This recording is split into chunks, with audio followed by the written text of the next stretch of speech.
ticks. They drink your blood and infect you with disease. But they're about to get much worse. They're growing into huge monstrosities, and they're coming for you. How would ticks behave if they were human-sized? How much of your blood would they need for each meal? And why should you just let them eat you? This is What If, and here's what would happen if ticks were the size of humans. Ticks are bloodsuckers, just like mosquitoes, but they aren't insects, they're arachnids. And these pesky little creatures can't jump or fly. Instead, they quest. Yeah, they park on blades of grass and wait for you to walk by. When the opportunity strikes, they latch on and crawl around your skin, looking for the perfect spot to extract blood. Once their grappling hook claws and harpoon-like mouth are in you, it's dinner time. And this is where ticks get dangerous. Ticks carry more diseases than any other type of arthropod. If they've had a meal from an infected animal, they could become vectors for diseases such as Lyme disease, Powassan virus, and Rocky Mountain spotted fever. So, if a tick was as big as you, could it become the most dangerous predator? Ticks are tricky to watch out for because of their size. The average dog tick is only about 4.75 millimeters with an empty stomach. Even when full, female ticks only expand to a size of 12.7 millimeters. But get ready to meet your worst nightmare. If we scaled these critters up to human size, they'd be 144 times bigger. Once barely visible, now you'd see ticks as big as 180 centimeters in the wild. They'd hide in tall grass and leaves, waiting for you.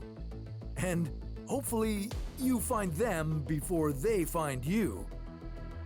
But they wouldn't even be able to see you. Ticks don't have eyes. Instead, they'd use their Haller's organs.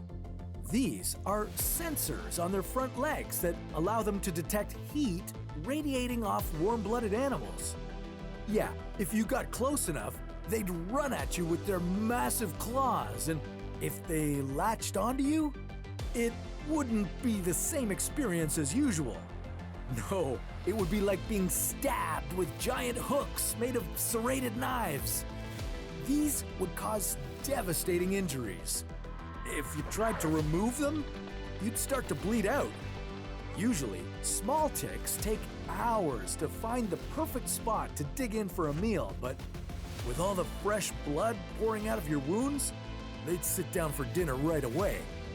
They'd stick their hypostome right into your bloody wound. That's the barbed, harpoon-shaped part of their body near their head. And this is what they use to anchor themselves to you.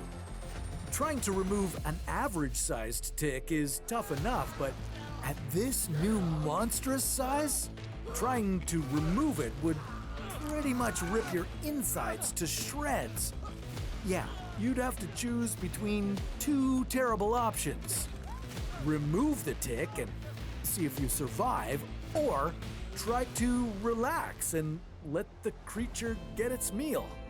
Surprisingly, this could be your best shot at survival. Though these beasts are ravenous for your blood, they wouldn't drink all that much. Depending on the type of tick, they drink half a milliliter to 1.5 milliliters per meal.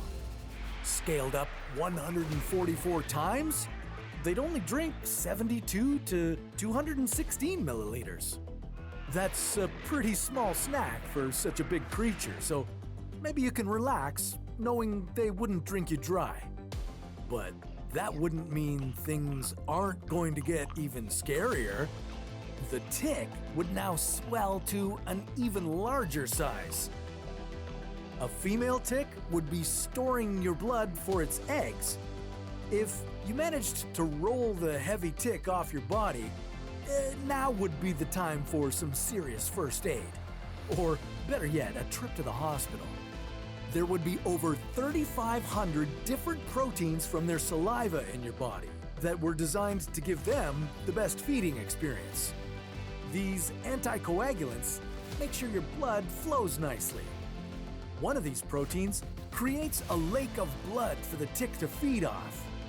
Another suppresses your body's immune response to prevent clotting or scarring. If you were lucky, you'd get a lot of the enzyme that reduces your pain signals. The good news with all this is these ticks wouldn't be the best hunters, and they'd pose less of a risk in terms of infecting you with diseases.